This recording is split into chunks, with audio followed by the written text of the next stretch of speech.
వ్యవసాయ రంగంలో వస్తున్న ఆధునికతను జోడించి అద్భుతమైన ఫలితాలు సాధించవచ్చని పటంచెరు శాసనసభ్యులు గూడెం మైపాల్ రెడ్డి అన్నారు. రైతుల ఆర్థిక అభ్యున్నతికి ప్రాథమిక వ్యవసాయ సహకార పరపతి సంఘాలు దన్నుగా నిలవాలని ఆయన కోరారు.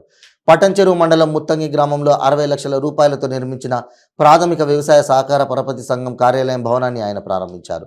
ఈ సందర్భంగా సంఘం సభ్యులు ఎమ్మెల్యే జీఎంఆర్ను ఘనంగా సన్మానించారు.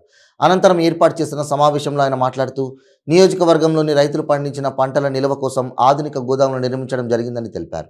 ఈ కార్యక్రమంలో ఎంపీపీ సుష్మాశ్రీ వేణుగోపాల్ రెడ్డి, జెడ్పీటీసీ సుప్రజా వెంకటరెడ్డి, గ్రామ సర్పంచ్ ఉపేందర్, వైస్ ఎంపీపీ స్వప్న శ్రీనివాస్, పిఎసిఎస్ అధ్యక్షులు భిక్షపతి, మాజీ జెడ్పీటీసీ శ్రీకాంత్ గౌడ్, దశరథ్ రెడ్డి, వెంకటరెడ్డి, పాలకవర్గం సభ్యులు, స్థానిక ప్రజాప్రతినిధులు, సీనియర్ నాయకులు, కార్యకర్తలు పాల్గొన్నారు.